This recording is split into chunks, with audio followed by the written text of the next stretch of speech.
Welcome back, everyone, to the desk as we get ready for our second match of the day. It is going to be Hong Kong facing off against Norway. Can't wait for this one. Two personal favorites of mine, having had a chance to speak with them throughout the weekend, or throughout the week here in Shanghai. Guys, let's go ahead and jump right into this here because we got to talk about this Norway roster. Very talented team here. Definitely, and they have been playing with each other for such a long time already. In Norway, the community is fairly small already, so those players are really familiar with each other's playstyle. 4 of those players have been playing on Oslo Lions, DCOD, Envision, ICO, and IPN. They have been so familiar with each other's playstyle, and also Onigod, who has been like subbing in for them as well at that time. And Chop is the last one in that roster, but they have really good synergy. Those guys know how they play with each other and how to play with each other, and they also were really comfortable going into this against Hong Kong. Yeah, and they were very talkative too, which was nice. I had a chance to speak with them even before the show, and they're just all really nice guys. DCOD is probably going to get the award for best beard here in Shanghai. So that just going after me and Doa. Doa has an incredible beard. I'm working on something here, and then DCOD just comes out of nowhere. Has it down already. It's radiant. Yeah, it's beautiful. It is. But what I really love the most about this Norwegian roster is that they're so positive. They're just in such a chirpy mood. They're really like full of energy and all just really enjoy playing the game, playing with each other, being here, and that's. I don't know, that makes them incredibly likable to me. Yeah. You know, they might have a real contest in Hong Kong as far as the Miss Congeniality award goes at the end of the day, because Hong Kong also has established themselves as this team of really friendly guys. I think they've scrimmed with everyone. They went out of their way to get to know Argentina, some of the other teams. So, for that friendliness title, they might be coming for you. Well, that was actually the first Forget team. Norway, okay? Hong Kong. That was actually one of the first teams we had a chance to speak with. And one player in particular who I'm a big fan of is Hyper. What is it about Hyper in this Hong Kong roster that makes him so special? He's got this incredible story. Hyper is currently a piano teacher for his team. For his students back home. But maybe he can be for the team too. Perhaps if they choose to learn piano, but he's a piano instructor at home, and he was offered to play on a professional team, and he actually had to turn that offer down because it's so complicated. He couldn't give up his amazing life. He didn't want to do that. But this event could be the opportunity where he takes his skill onto the world stage and perhaps gets some international interest in his play, because he said that might be the only way that he decides to pursue a pro career. But he's really grateful for the opportunity to come here to play in a professional situation, and he's got an incredible roster to complement him. Yeah, he truly does here. Flame, I don't know your familiarity with a lot of these players here. Anything that you're looking for in particular on both sides, really, between Hong Kong and Norway? Well, so as Monty alluded to before, these teams were seeded by SR, and these are generally pug teams that we're seeing. These are new squads. They're not full teams, at least not on this side of the bracket. And for these two teams, it's actually the 16 seed versus the 17 seed. So if they're actually coming in off the ladder, that's a huge. This will be the battle, I think, of the day in terms of which two teams or which team should have the closest or more scrappy match. Yeah, it's definitely going to be very intense here, and I can't wait to see this. Once again, folks, we just want to let you guys know back at home that this event, working with our partner over at T-Mobile, they bring you the unlimited access to the Overwatch World Cup on America's best unlimited network, and that is for our friends back home in the US of A.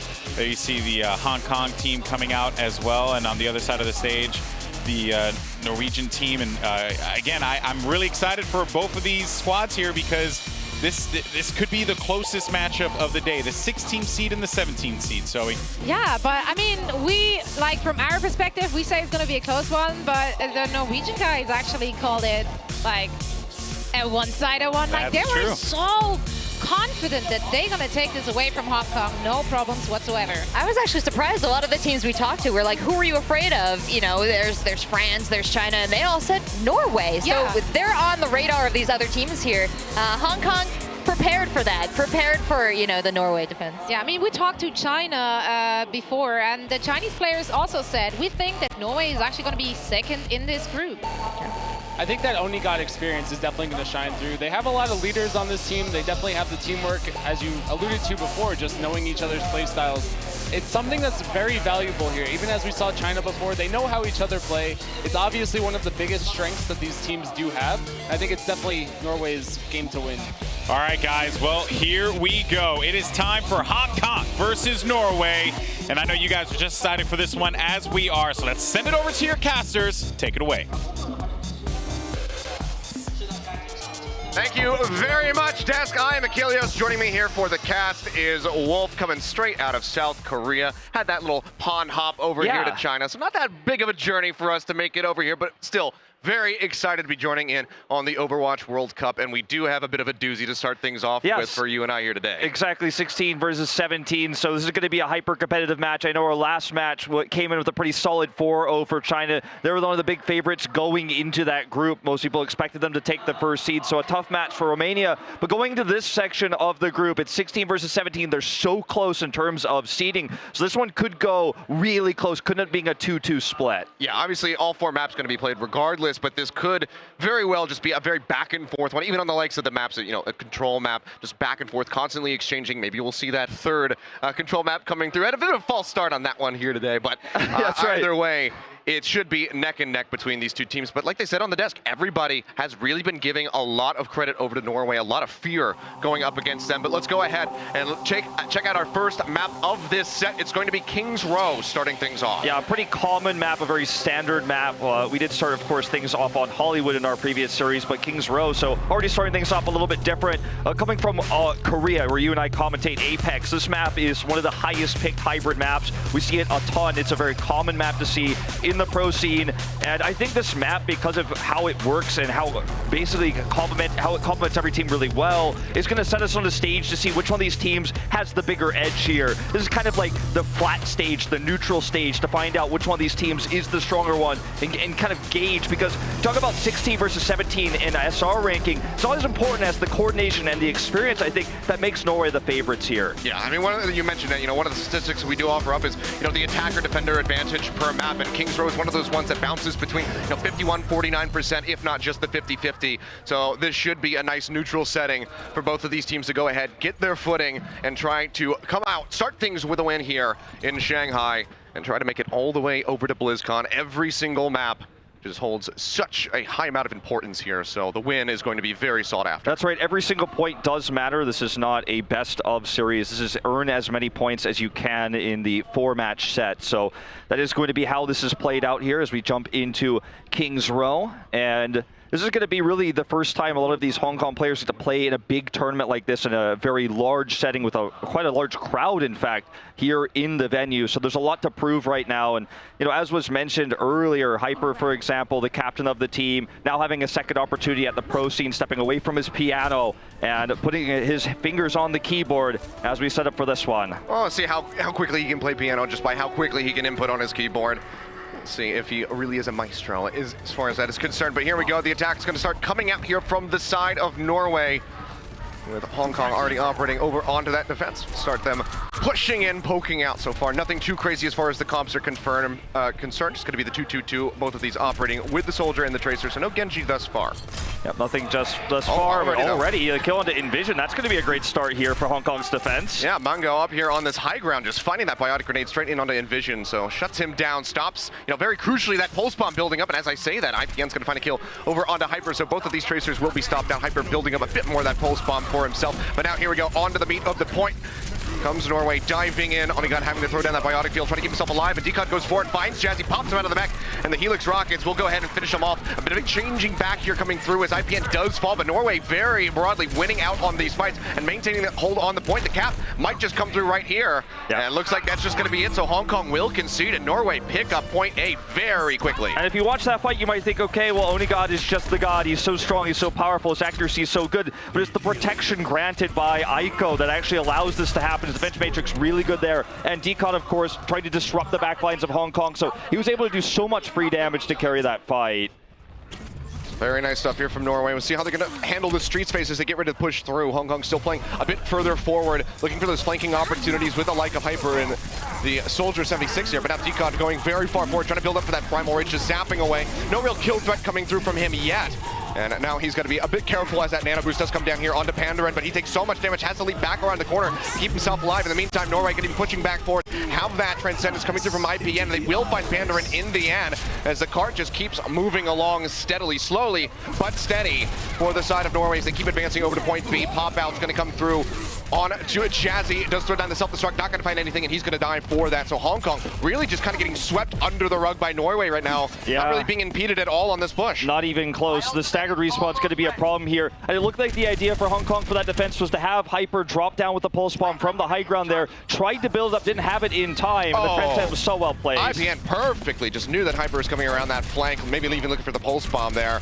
Takes him down. That's point B gained here for Norway. Just under 6 minutes on the clock to make their way to the Foundry stage here. So plenty of time to work with. Nice little opening there does come through as the Helix rockets connect onto Onigod. So that will help them a little bit, but that's about the slightest reprieve that Hong Kong has gotten so far. I was looking to see if Hyper can finally find a pulse bomb stick here. One does fail against him, but he's going to look to find this in the back. This has kind of been the idea for Hyper, is to try to find that backline pick. Not a whole lot of harassment. You can see he's just not really in a great position to get those flanking opportunities. He has to keep kiting back, and now the self-destruct does find Mango.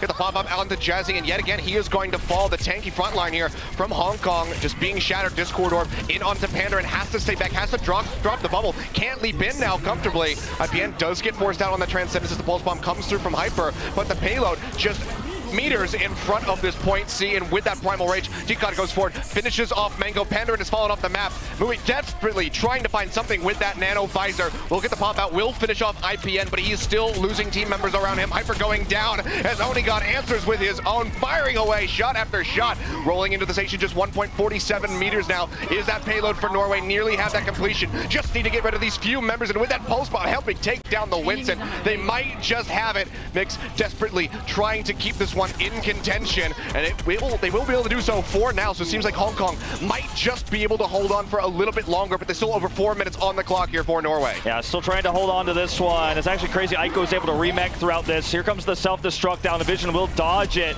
And you can see Envision, gets taken out. Mango gets the kill there. This actually may help them grab the hold here as Jazzy remains on the point. But it's just an all-out brawl because Norway just keeps throwing their bodies back in onto the payload, trying to keep this one pushing in. Now the rejoin coming through from Decod, jumping forward. They find Pandaren to start off the fight. Just need Jazzy, and that's going to be the entire tank line taken down. Now the Genji, having fallen self-destruct, though not going to find any picks, but does help zone people back. We'll get the re-entry in onto the back, but now the sound barrier is in here for Norway. They are all in on this push. They want to finish it off with a massive time bank for themselves. Pandaren up into the air, popping the Primal Rage, and the Transcendence coming through. So Hong Kong throwing out everything that they possibly have to try to stay into this one, but Jazzy will still get taken down by the pulse bomb, and Onigod is firing away with yet another tag visor. Finds the Genji, just chipping them away, and that will finally be it. They free up enough space to get that last meter and a half in, and it's 3:27 on the time bank here for Norway. You got to give props to Hong Kong for how long they were able to hold that off. They, with the staggered respawn, still bought so much time there, but it was the consistent kills coming in that closed it out for Norway. But I have to give big credit to Decod. It almost felt like he was the personal bodyguard of Onigod in all those fights, and I have the liberty of being able to watch his first-person view here, so I was watching how he was positioning, how he wants to protect Onigod, and basically he only dove in after they got a pick, sometimes on the Diva there, allowing him to come in with more protection from his own team to go in and get those kills. And Onigod being the big damage dealer here, basically what happened, no one could take him out. He just kept firing, getting multiple attack fires off. The Transcendence build-up's much faster here for Norway as well. And you do have to remember a lot of what Hyper was trying to do on that Tracer. He held onto his pulse bombs really long. He was always looking for the big money hit on the back line, on the squishies, but just couldn't find the supports, couldn't find that pulse bomb he was looking for. So it felt like he was really trying to force it to happen, but just didn't find that lineup. Yeah, and I'm pretty sure that's one of the tooltips in the game. Not for Tracer, but I believe for Ferris. Is, don't try to hold on for the barrage to find the big one. Just use it, build up another one very quickly. But that's one of the things that, a lot of players do suffer from. They want to have that big bang hit. With the pulse bomb, try to get the 2 to 3K like we see from Effect back over in Apex for Envious when he had those really star-studded performances on the Tracer. But he holds onto it a bit too much, can't find those flanking opportunities, just has to kite back with the rest of his team, and that's not the position that you need to be in as a Tracer to excel. So Norway with a very strong first attack, 3:27 on the clock. Hong Kong now swapping over to the assault side. We'll see what sort of work they can get done. Norway still going to be operating with the same squad here, the 2-2-2. I go back over onto that D.Va. Flash Lazaria for a second, but, you know, better than that. It's still going to be the D.Va coming through. She's just way too important. And let's see if Hyper is going to stick with this Widowmaker for very long. We do see the sound arrow come out first here to get the information as to where everyone is positioned.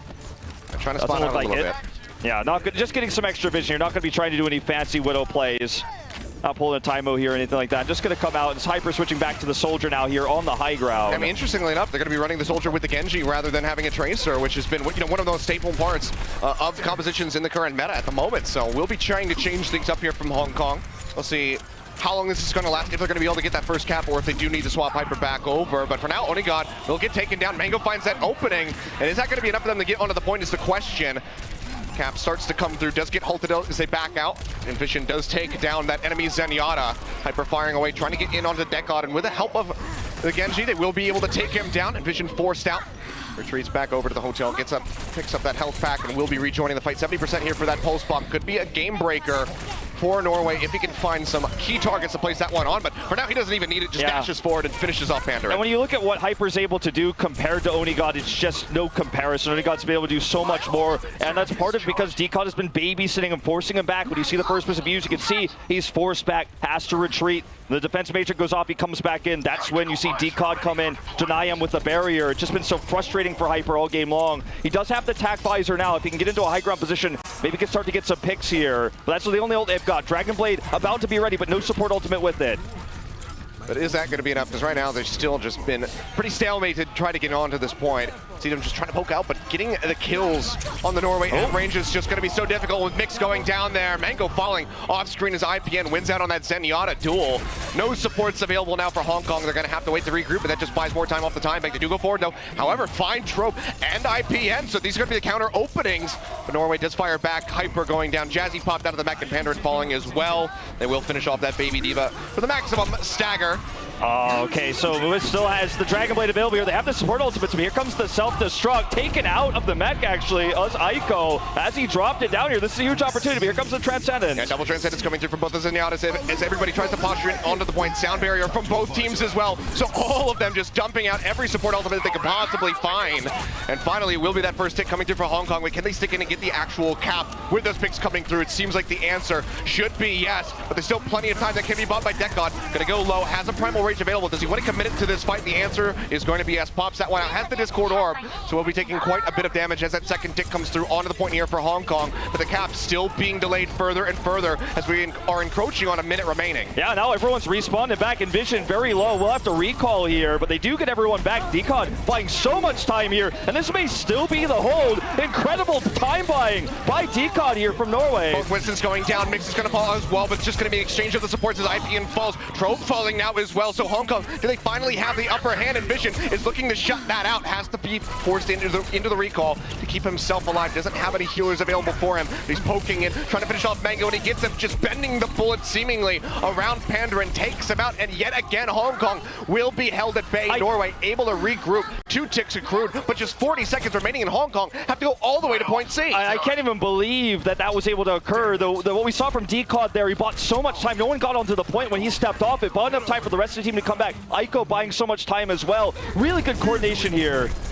And I mean, this is just so little time left now for Hong Kong to work with. They have the Dragon Blade, they're gonna have Transcendence. Here we go, it's gonna be both of them. Yeah, popping this one out, just trying to withstand that Dragon Blade. It looks like they will be able to do so. In the meantime, Onigod on the high ground yet again, has attack visor out, takes down Hyper. Everybody else just bending back around the statue, but there's no time left on the clock. 5 seconds, they have to pile into this one. And Vision throwing down the pulse bomb, not gonna find any kills, but they're still held at bay. Knocks Jazzy out of the mech.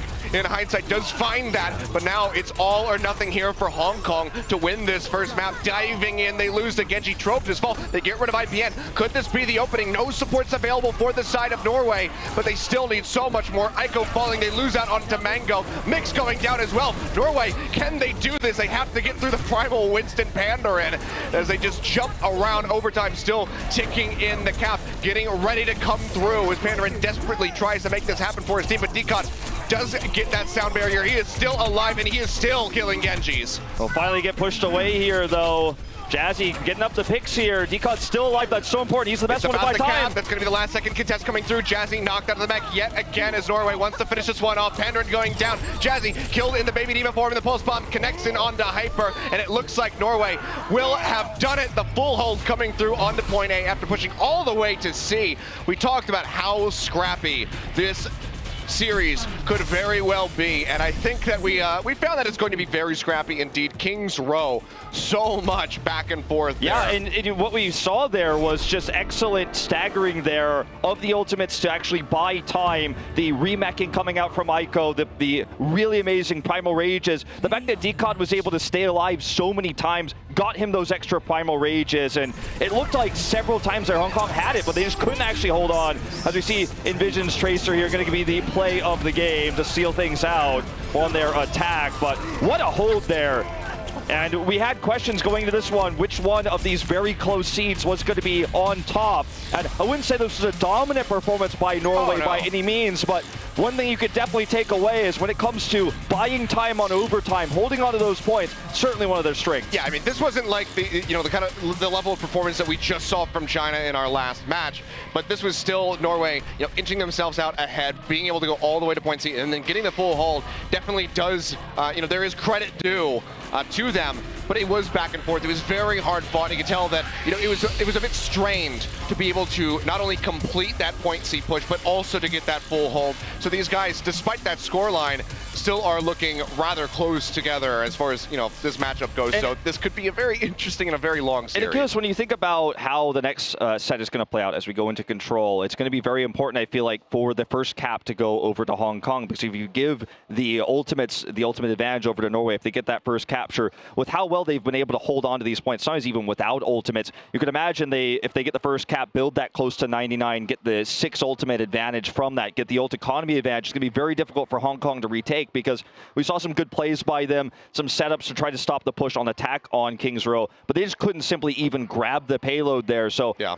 Norway having some really good defensive tactics there, especially Decod and Ico. So I feel like when you go to control, the big thing to look for is Hong Kong. How are they going to grab that first point? Because that's going to be so important. Yeah, and obviously going to be a whole other animal. The compositions can change up wildly when it comes down to control as opposed to the hybrids. So maybe we'll see something a bit new coming out. They were trying to do the Genji with the soldier to start things off there. I think the Tracer is just a must-have right now in the current in the current meta. Sure. So I expect to see that from the get-go. But first off, we do have to find out what our second map is going to be. So let's go ahead and take a look and see what Hong Kong where has are we going? selected. It's going to be Lijiang Tower. All right, so sticking with the China favorite here in Lijiang. So this map obviously is a control map, to explain for some of the newer viewers, you grab control of the point, but once you lock it in, percentage starts ticking up, and that goes up to 100. To secure the map, you get 100%. I know this sounds like obvious to anyone who's watched Overwatch Pro play, but what's important about this is that because when you have control of the point, in order to retake it, you have to have full control. It cannot be contested.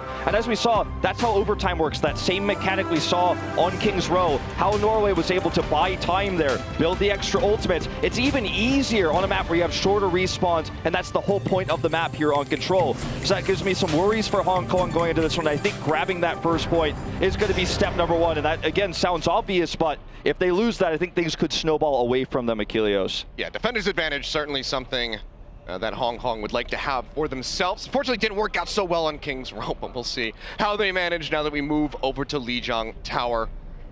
So, want to put a point on the board. Again, not a best of series, 4 maps played no matter what, but every single one of them accruing a point, and you want the most so you can move out of that group stage into the playoffs and have the best possible chance of making it to BlizzCon, because that is the end game for everybody here today. Yeah, absolutely. So as we head to this one, we'll take a closer look at the compositions here to see what these two teams are running, as Envision on the Tracer definitely making a bigger impact than Hyper, and playing the Soldier definitely was, you could see the idea in theory, but just doesn't allow the same sort of mobility, and that ended up being a problem.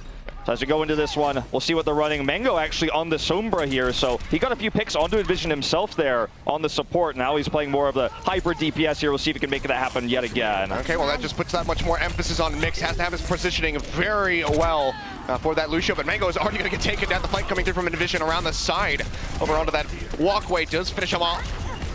So first point now going to be unlocked. Hong Kong do have the fast track. They're already onto it at the moment, but Norway, they're going to be looking to change that one around as they dive in onto that high ground, just trying to disrupt everybody. And now that Hong Kong is contained outside, that will just allow for the remaining members of Norway to then have those leaps to get onto the high ground to go ahead and finish off that cap. So we'll start ticking up. Yeah, and this is that first cap I'm talking about. Hyper will just get killed here as they look for the resets, but Norway now has that ult advantage. They have that ticking control meter, and Hong Kong's would have to retake this, a very difficult ask, but they do have the tool of the EMP. It builds very quickly, and Mango is going to have that soon. Wants to make sure he doesn't get picked off again. Would be ready for sure if he had not been killed by Envision earlier.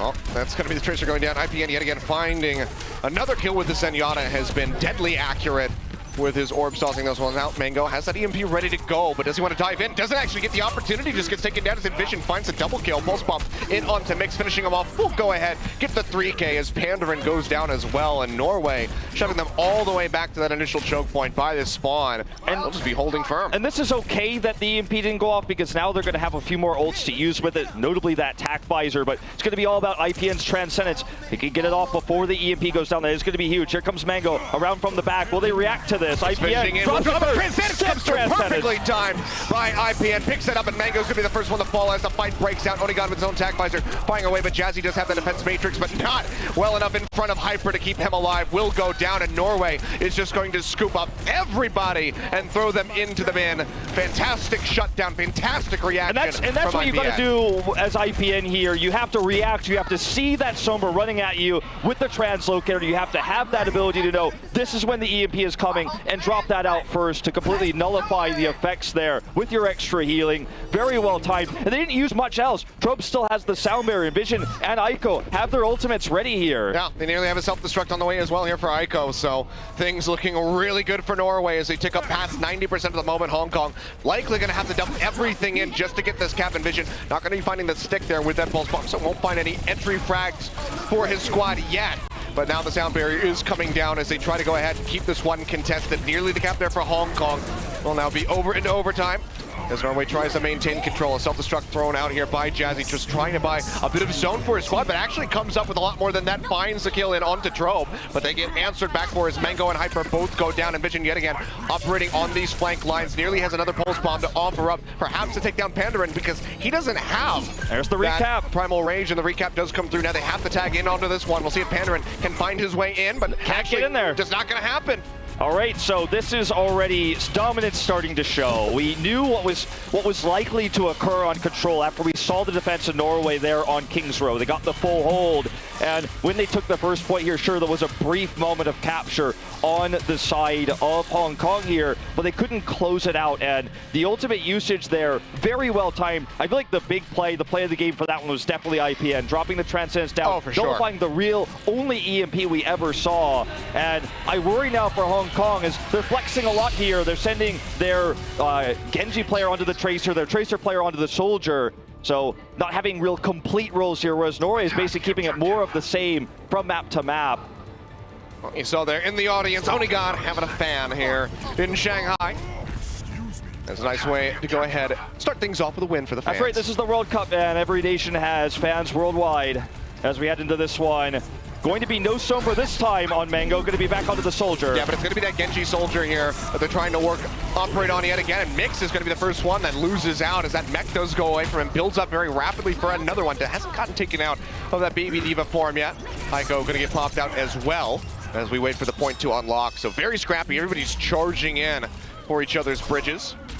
Now, Mu actually finding a lot of percentage here. No one harassing him, so he's just building up towards that Dragon Blade. We'll have the double support ultimates to pair with that very soon. The initial cap nearly coming through as Envision already has the pulse pump, throws it out, finds Pandaren, takes him down, and it's going to be Mango falling as well. Mix going to go down, and it seems like Norway will yet again be getting this first cap coming through. We'll see how long they can hold on to it this time. It was only one flip for Hong Kong. And it wasn't a crazy disparity of ult economy here. There are going to be several ults, including that sound barrier for Mu to try to use the Dragon Blade here. Hyper, unfortunately, halfway towards his Primal Rage as he's flexing again. Now onto the Winston, it's Pandaren onto the Lucio. And this can sometimes be a double sword. You can show the flexibility of this composition, the 6-man roster, but maybe too many heroes for too many players. All right, well, it's going to be a very aggressive play coming through as Norway just pushes through the Transcendence out from IPN as they try to shove them all the way back, just keeping them contained in the side rooms, and Onigon as that attack visor firing away, just straight out, no one there to block him, but will get cut down in the end.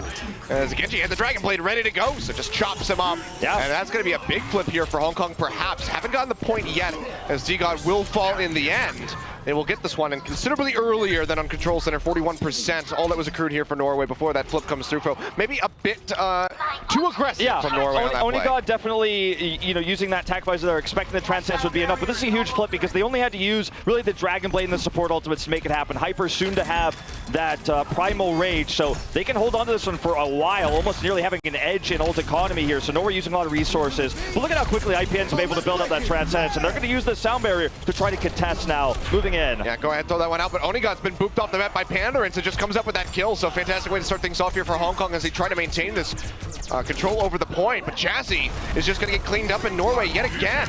Will still just, despite being first blooded by Hong Kong on that push, will still be able to get in here and possibly come up with this retake.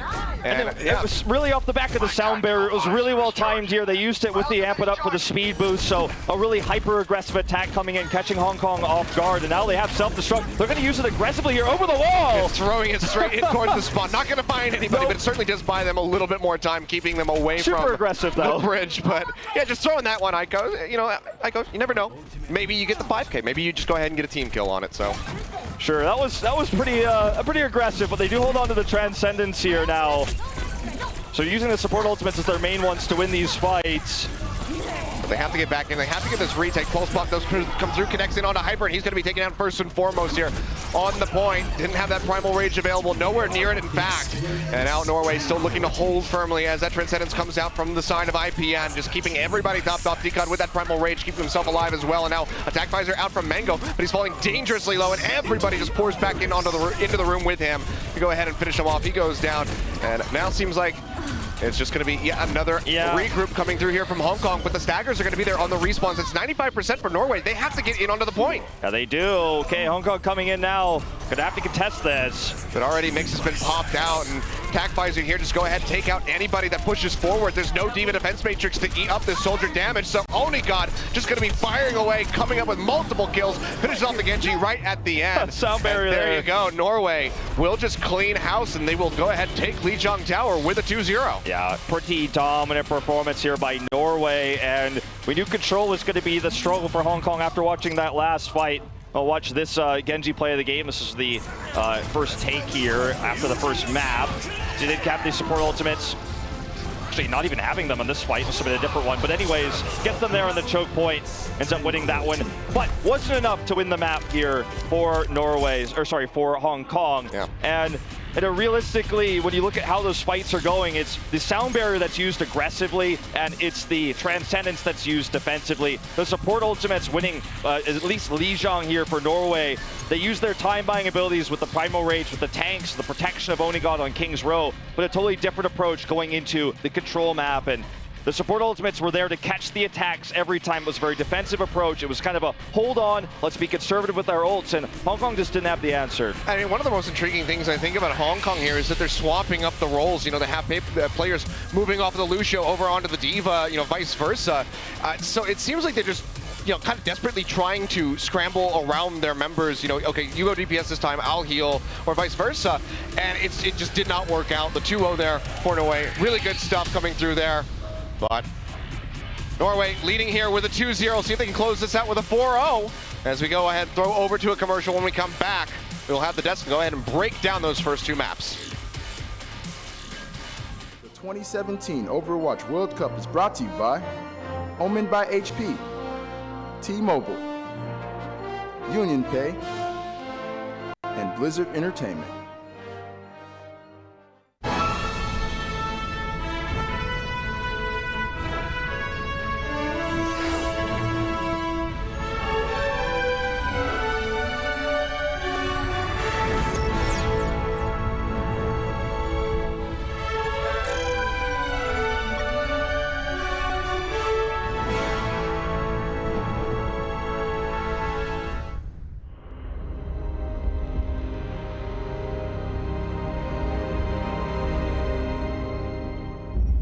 That grows must also wither and die.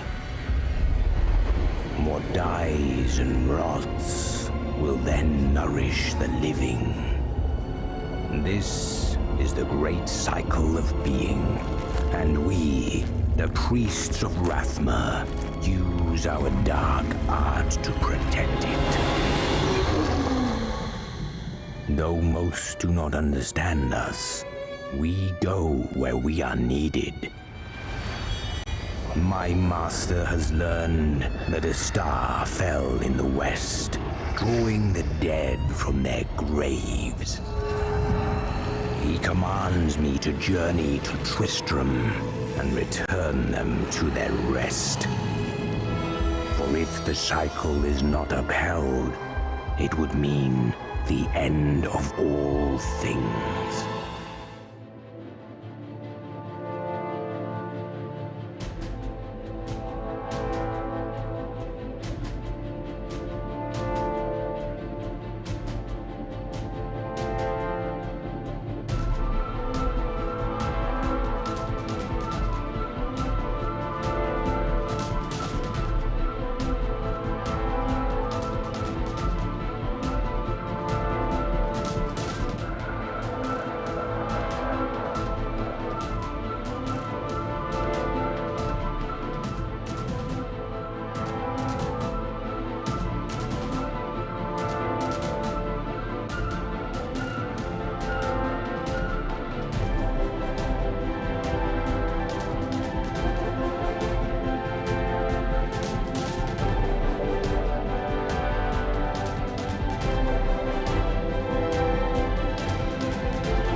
Welcome back, everyone, to the desk here as we are in halftime for Hong Kong versus Norway, and Norway has come to play, folks. This team looks incredible, Zoe. You know, my biggest issue right now is I would like to highlight one player, but I just have to highlight the whole team. Yeah, how are you gonna pick? The reason why they played so dominant on that first map was just the way they played together. Yeah, Onigot got all those pickups on the soldier on attack, but he only managed to do that because Aiko gave him so much space with the D.Va, and the team worked so well around him that they just were able to like sweep in such a dominant fashion through their attack round. And I mean, on the defense, them holds. That was unreal. Like that, I'm so excited. Yeah, it was incredible. I mean, honestly, and here's the thing.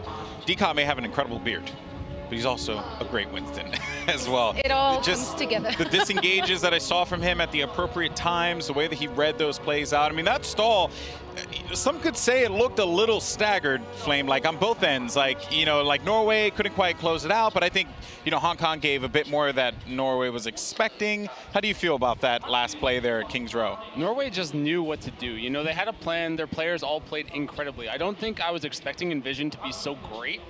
He kind of slipped under the radar, I think, coming into this tournament, at least in my perspective. But him, again, like Decog getting in and out of fights really well. Envision just never dying. He was really uncontested on that Tracer, and it just made this really unstoppable force that was Norway. I think the only times that they even looked vulnerable was when they were kind of flexing a bit. Yeah, so we're going to take a look at some of the highlights there in just a little bit of Kings Row. Rachel, though, you're out there cheering on Hong Kong, and it's tough true. for them. I made this choice, and I have to stay with it. You know, but I would make it again because these guys, you know, what sucked me in was their personality, and this is a team that had to come together based on personality because they don't have the experience together that Norway did. Norway has history. They have time where they've played. They sort of knew this team before they even came into the World Cup, but Hong Kong just got put together. So, you know, they really had to rally around Hyper.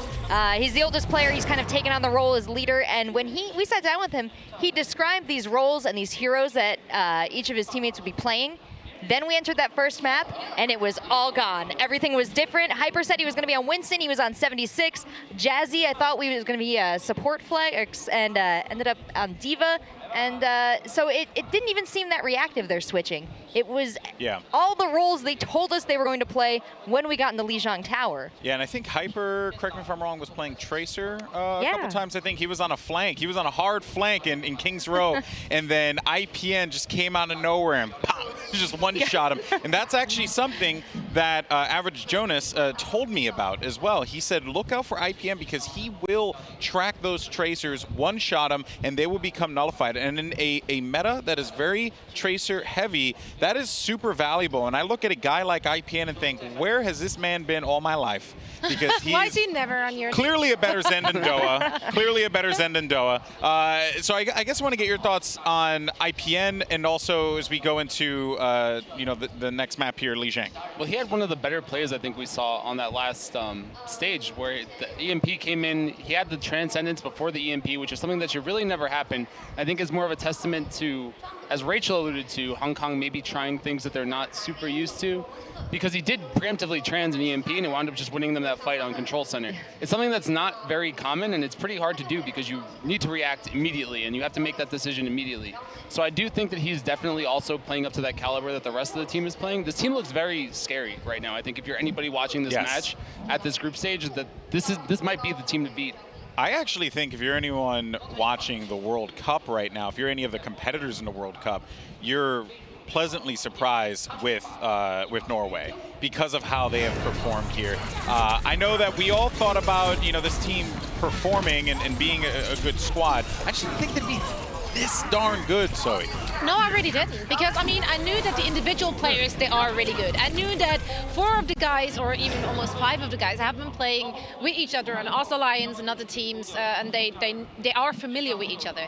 However, they did also say that we didn't get much time to scrim, because prior to the World Cup, they all were very involved with contenders, so they were heavily focused on that, and they didn't get that many scrims in. And when they came here, they also, I don't think they got an insane amount of scrims, because they, like, some of them dealt with jet lag and everything. So they were confident, but still not as confident as what we're seeing in game right now. So I'm more than just pleasantly surprised. I also, on Li Zhang specifically, I love the way they use the ults from the supports.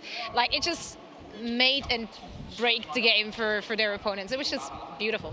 Very impressive. You could see the confidence coming through. Yeah. They felt like you could tell towards the second map that they were kind of like, this is our match, we can't lose this. And then they kind of got a little sloppy, but it was more just, we're so confident that we can make these mistakes and we're not afraid to make these mistakes because we know we're going to beat Hong Kong. And it's good to watch, and I think it's definitely good for their morale. I think Hong Kong feels a little lost right now, but there's still 2 more maps. Well, and speaking of, what can Hong Kong do to turn this around, Rach? Well, so I brought up scrims, and Hong Kong made the mistake of, here, am I saying that? Of coming here and scrimming with everybody. They really, they met every team. Nice. They shook everyone's hand. nice. They scrimmed every team they could, and perhaps they gave too much away because they did seem a little limited in the strategies that they brought to the table. And I'm concerned that now, in their effort to change things up, they might be going beyond their abilities. It's going to be very tough, but Hong Kong, they certainly have the ability.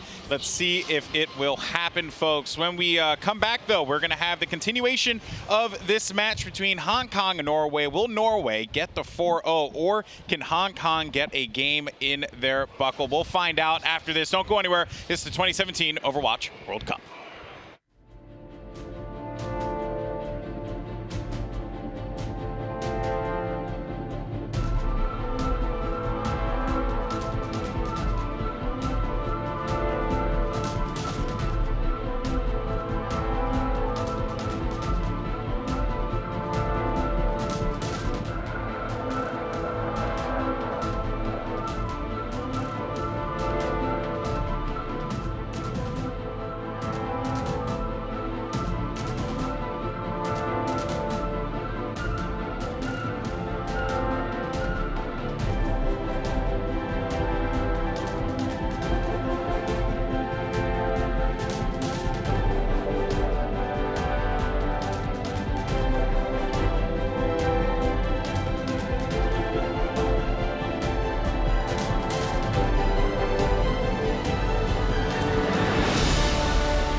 我哋組成嘅隊伍個時間其實唔耐，得好短時間訓練。但係我唔理佢哋優點係咩，抑或缺點係咩，我哋都要將佢哋一一打低，仲會將我哋所擁有嘅技能全部發揮出嚟。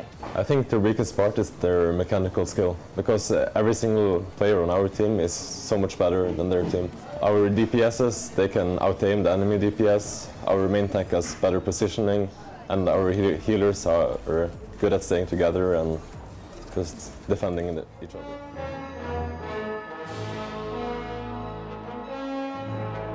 David Oni got?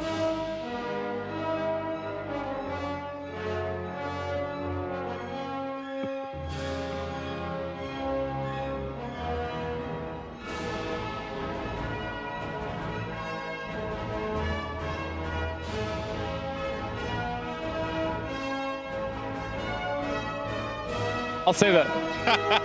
What was that? Oni don't got. Oh, man. All right. Well, there you have the Hong Kong team as they get ready to go here.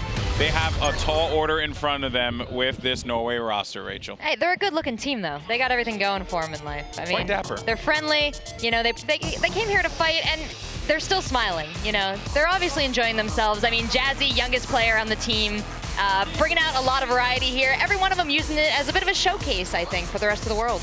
Well, and he's playing with the camera. Look at that. Hey. Hit him with the wink, you know? What up, Mitch? That little charm. He's so See charming. him just like, you know, just combing his That's chin a a little bit. Lucio player right Yeah, there. right? He gained a fan. Yeah. So now Norway on the other side of this screen here, or on this stage here, on your screen now. There's IPN. If you want to get a look at the man, the myth, the legend, because we all know how Decon looks. You know, the legendary beard in the back there. This team, I mean, wow. You know what I'm still wanting to see? What? I mean, I've been following some of those players quite a lot actually, and look at that beer stroke. All right. Yeah.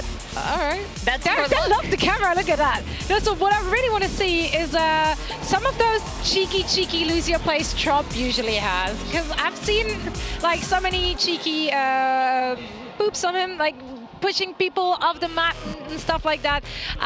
They usually have a fun way, a cheeky way of playing, which I haven't seen yet. Okay. But maybe after being 2 maps up, they'll play around a little bit more. One thing we know, it's maybe. going to be cheeky. Yeah, We're gonna be cheeky. It's going to be cheeky. Flame, what are you looking for the Hong Kong team to bounce back? What do they need to do? They need to figure out who's playing what. I think that's probably their first obstacle. They also need to shut down Envision. Envision's having an incredible series. They need to figure out how to get rid of him and do that to the best of their abilities. All right, guys. Well, there's that beautiful beard from Decon. Let's go ahead and send it over to the casters. Take us through the action one more time for the second half. Thank you very much. And while Decon has a pretty great beard, so does Wolf over here at the caster booth. So you guys leaving him out of this one, talking about Doa's beard. Decon's beard, Golden Blaze looking at his own facial hair. No one talks about my beard. I find it offensive. It's all right. I got your back. I appreciate your beard, and I'm glad that you let me pet it. But now we're halfway through this set. Norway currently leading 2-0 over Hong Kong. And it's time for them to answer back, because again, every single one of these maps matters so much. Already the 2-0 coming through for these guys. And it seems like with the changes, the very erratic changes that are coming through for Hong Kong, swapping people like Mix off of the Lucio onto the Diva, Hyper, you know, it's kind of just shifting around. Maybe they're not going to be able to pick up a map here. Sure, this is supposed to be one of our closer sets. It was definitely supposed to be, but you could tell the coordination. This team looks better practiced, even though they said they didn't get to scrim that much going into this series, going to this group. They didn't scrim as much as they would have liked to. Yeah. They looked to be better coordinated, staying together. The staggering that we saw to buy time on King's Row was perhaps the most impressive of this. So we're going to take a look at where we're going for maps, and I have to agree with what Monty said earlier. You probably want to take us to Horizon, and that's where we are going. When you're the underdog in a series like this, like Hong Kong is, you want to bring the surprise factor in, and you and I have actually spent a lot of time talking to Norway going into this group stage. I asked them how confident they are on this map, because really it's one of the first tournaments that will play the map competitively offline, and they just felt like, okay, we've played on it a bit, but we're still not very comfortable here. So Hong Kong, we'll see what they can do as they bring us to this one. Didn't work out for Romania, but you have to think at least they've got something up their sleeve here. Yeah, I mean, like you said, just not that much exposure as far as what we've had here for Horizon in professional play, debuting in actually the Apex Challengers by the Rocks. Orcas playing Horizon for the first time professionally. But now it seems like it's going to be the popular pick coming in to the World Cup. So 100% pick rate so far. Yeah, exactly. It's 100%. Everybody's going to pick this all the time. All right. Who's going to win is the bigger question, because Hong Kong, they have a lot to prove coming out for those first 2 games, because wasn't looking so hot. Winston is missing. I wonder why. I wonder where he went. Who's Azzarelli? I don't know. Where's he I at? have a feeling it might be Italian. I just had this weird hunch. Well, what about Nevsky? He's still there. They're all just here permanently. Winston was the only one who got away. Maybe they're just like inside those suits, but I don't know, like mummified inside of them or something? I hope not. Maybe it's just a model. That would make this map a bit darker than before. Yeah. Well, we've got space suits that all look identical, but you could tell clearly if they're from around the world by the names listed above them. They just all happen to have the same exact body type and frame. Maybe they're from the future. Maybe they're from future World Cups of the Overwatch, you know, years and years later. Who knows? Perhaps. Well, all it looks right. like we're starting this map off here finally. And remember, capturing point A seems to be the easy part here. And how much time you gain from that is going to be a really big tool, a really big factor for that team that does have attack. Yep. Well, so far, we'll just be starting things off here. Oh, already mixed with the Torbjorn. Yeah, Norway going to be looking to push into this one. And Mix does have that Torbjorn ready to go hyper over onto this Orisa. So yet again, going to be trying some things that are a bit different. Yeah, we've seen Reaper and has been very popular on this map because of the narrow choke points and very good protection here onto the turret. We'll see how Norway decides to break this. Eco is going to look for the wraparound here. Unfortunately, able to find nothing.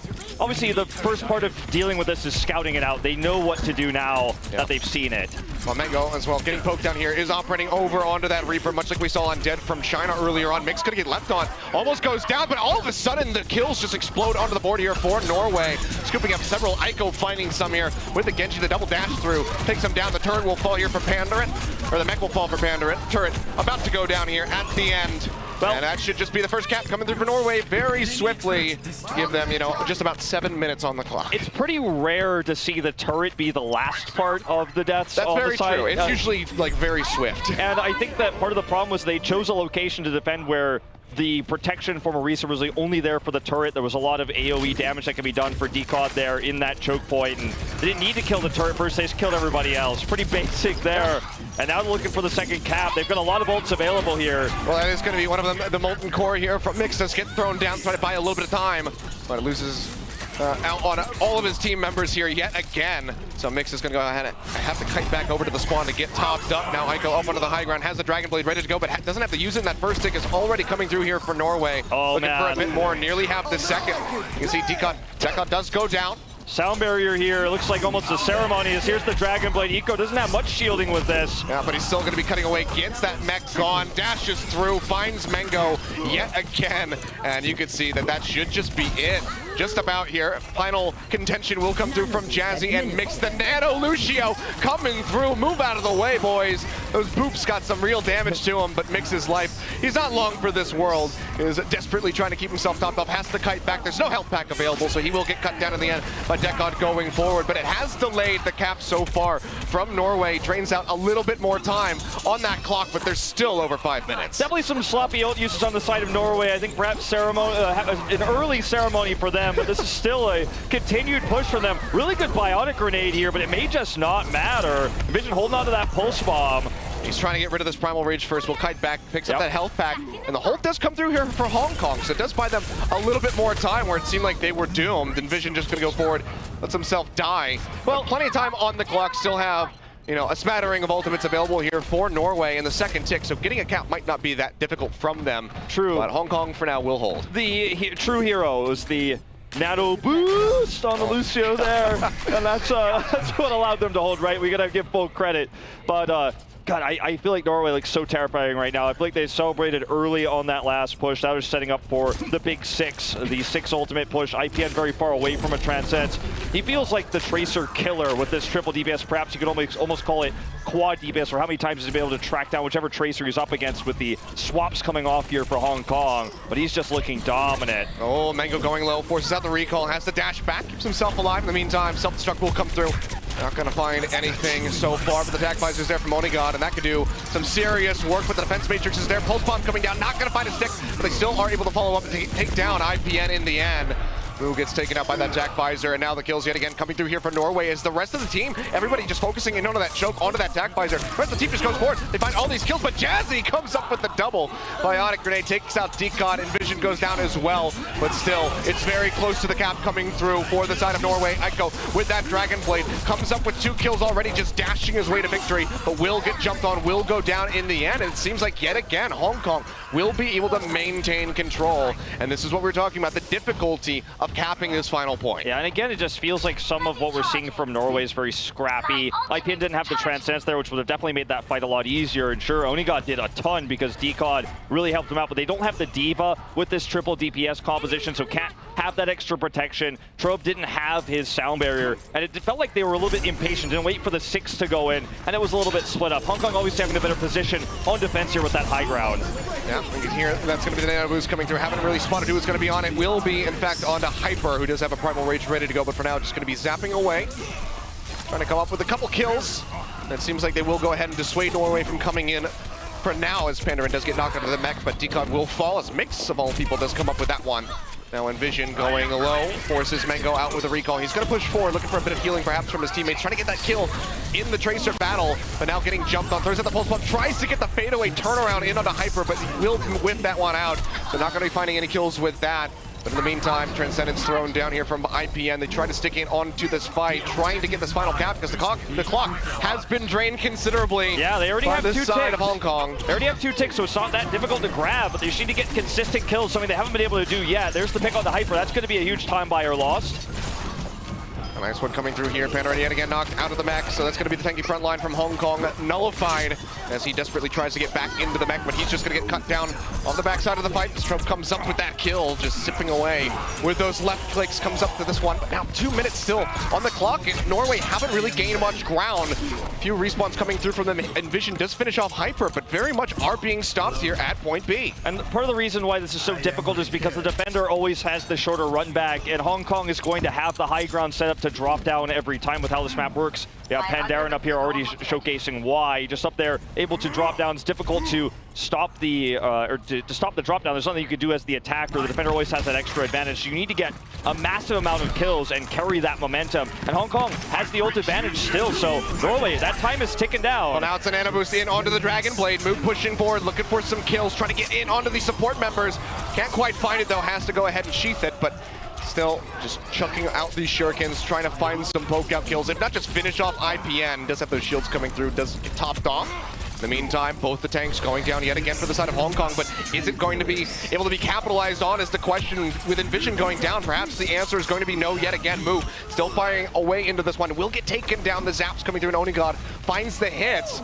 Cap is still being contested, so Norway still struggling, and there's just a minute left on the clock at this point. They've been drained down so much. Onigod going to fall as Hyper goes forward, smacks him down with the melee hits. Just an all-out brawl in onto the point. They will finally get it in the end. Hong Kong not quite paying attention closely enough to get that, to keep that in contention. So the cap does come through, but 56 seconds, all that was remaining for Norway at the end. And I feel like what to take away from this particular map, or this round I should really say, is that this is the 6-man lineup I want to see. I want to see Jazzy on the Ana. The Ana play we saw from Jazzy was really good. Moo on the Genji. This looks to be the stronger composition, with Hyper actually showcasing his Winston skills there. So this is the 6-man roster I want to see for most of the rest of this map, and then of course going into our escort map. And for Norway, they just couldn't have a solid 6-man ult push there. They kept desyncing the ultimates, and we saw IPN so many times actually building up that Transcendence. He had Transcendence so consistently, so I feel like they tried to make a play every time he had it, but there just weren't other ultimates to use. And of course, on this map, you're attacking into this high ground scaffolding that's there on point B, and it's so difficult to get consistent picks with that long run back, and they've got the high ground advantage, and we just saw resets over and over there on the side of Hong Kong. But this 6-man roster with these particular heroes is really what I want to see. Yeah, and we'll see if they're going to stick to that one as we get ready to flip back in, as they will be moving over to the attack. But still very scrappy so far from both of these squads. This is kind of what we were expecting. Norway definitely showing their sloppiest play, I guess, so far. Sure, and compared to the first 2 maps. It wasn't that sloppy, but it was definitely, as I said before, I feel like celebrating early, lack of cohesion with the ultimate usage, and they were much more aggressive, less conservative with their ult usage in that last point. But now we're going to see Mango switching over to the Reaper off of the Tracer, but the rest of the roster seems to be mostly the same, and I think this is how Hong Kong should be running this 6-man team. Sure, the Tracer's gone, but the Reaper does grant a lot of value on this map, as we saw already in our first series. No signs of any more Widowmakers yet here for Horizon, but never up onto this high ground so far. As we will see the jump coming through, Decod going forward, looking for somebody to zap, but doesn't want to go toe-to-toe with Mango. Does have to fear those shotgun blasts, so goes ahead, drops back down to keep himself alive as Norway tries to go ahead and get another full hold here for themselves. Already have the one on King's Row. They can follow up with another one that would definitely turn around that performance from their attack.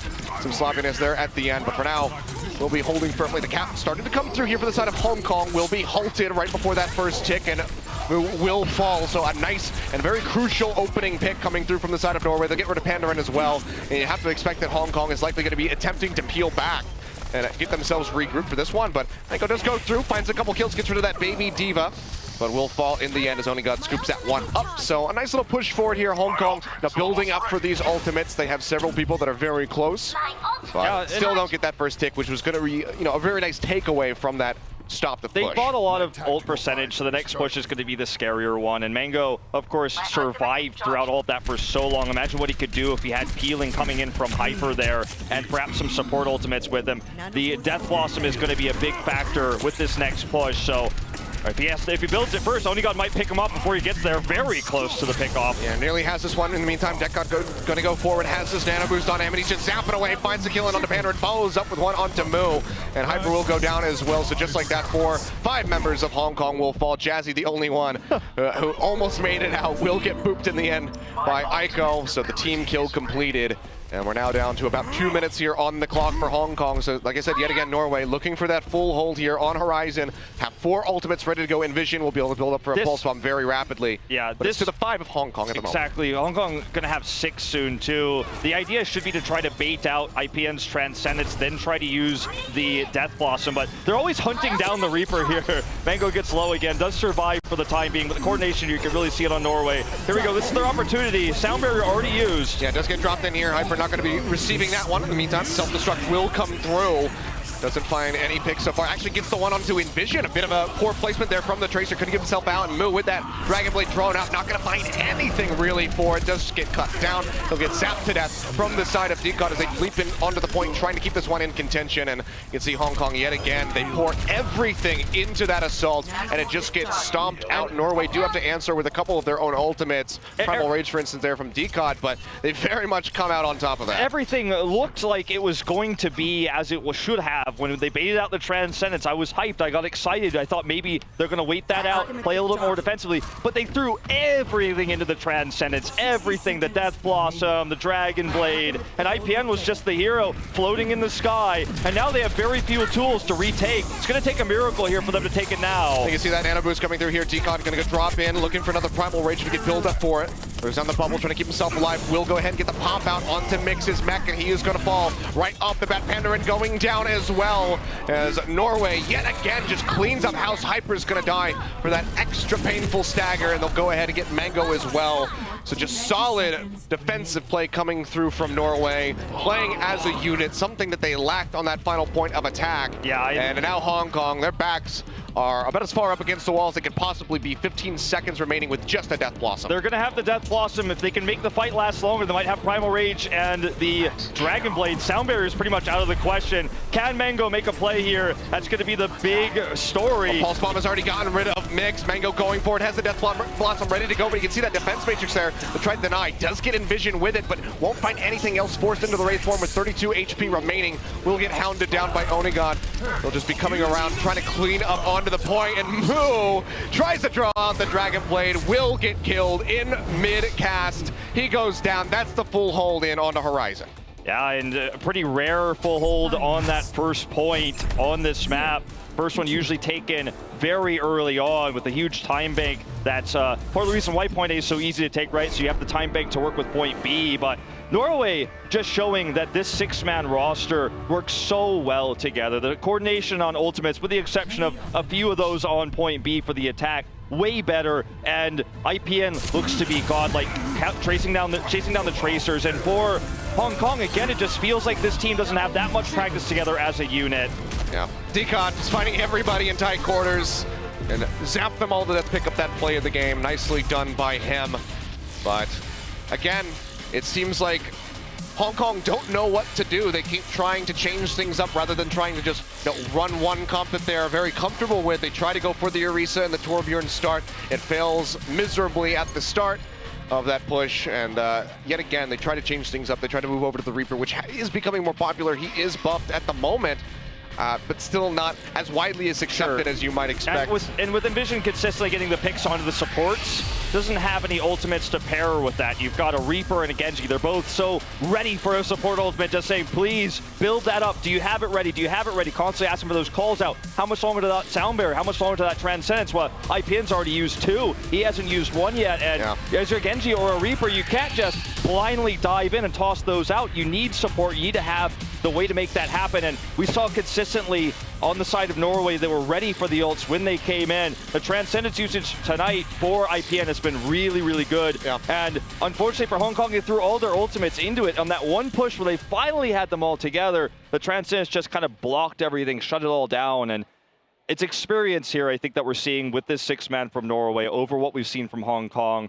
And I feel like at least they brought us to a different map, an unusual one on Horizon, and they also brought out the Torbjorns. You can see there's some strategies prepared, but mechanically, as Onigod said in his interview, it just feels like Norway is still one step ahead so far. Yeah, I mean, Onigod also in that interview saying that we were just mechanically better, and they are really kind of putting that on display right now. So Norway looking like an unstoppable force, at least in this series.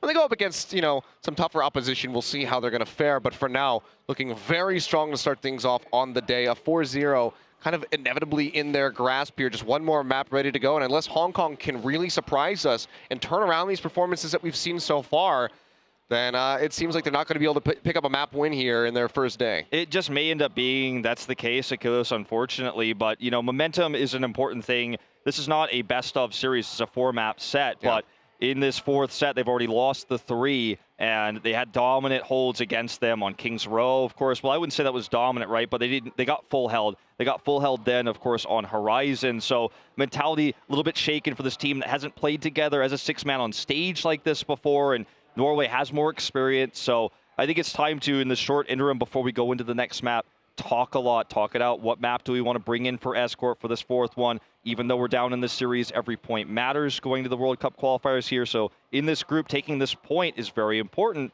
And I mean, I know these things are all obvious things that you look at when you look at, say, a bracket or looking at a group. But in terms of mentality for a team that has a lot of younger players, just going to make sure everyone's on the same page, nobody gets frustrated, and they hold strong as we go into this next map. Yeah, we'll see if they're able to do that. But I mean, already down to this 4th map, ready to go into the Escort side. And this just has to cause concern moving forward, in the rest of this tournament. What is their most comfortable map style? Because so far they haven't been able to pick up a single win. So maybe it's the Escort. Maybe that's where they can turn things around. But 1 out of 4 isn't great. And we can see, it looks like we're going to be moving over to Route 66. Route 66 indeed will be our Escort map here. So going to see if they can make dive happen on this map, because that's going to be very important, and that is very much the meta right now. But taking over big Earls and getting through that is going to be the challenge. But hey, at least on this map, you go straight to the payload. There's no control point that Norway is going to be locking down and holding on to forever, because that's been the struggle here for Hong Kong, is just grabbing onto these points during contention, how much time Norway's been able to buy. Of course, contention still operates on the payload, but you know what I mean. This is definitely a map where at least that strength for Norway won't shine through as brightly, this map type in Escort. Yeah, and this is also one where you kind of can change things up a little bit more, especially when you get down to, points you enter into the garage phase of things. Reinhardt's on defense, something that we very frequently see because of that tight chokehold style of play moving forward to that final point. So can change things up a little bit here throughout this map. Widowmaker sometimes on both attack and defense to start. The Sombra has also come through for us, as we have been casting Apex over in Korea. Yeah. So on that side of things, there's a lot of flexibility that you can put together here with your compositions. In Hong Kong, they've been showing a bit too much flexibility, but this might be the map that they can, finally display that well.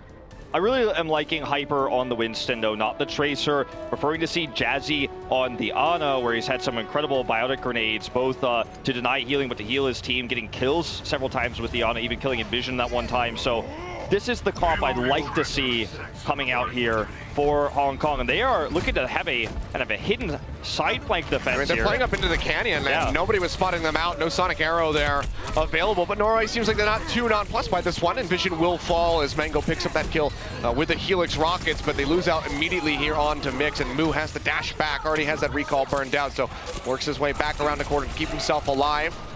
So, like Hyper, will fall. Left out, and I think he actually left off the map by accident. Yeah, and I think this is another, well, I think this is another one of the examples of, again, good preparation from Hong Kong. They showed why they picked the map.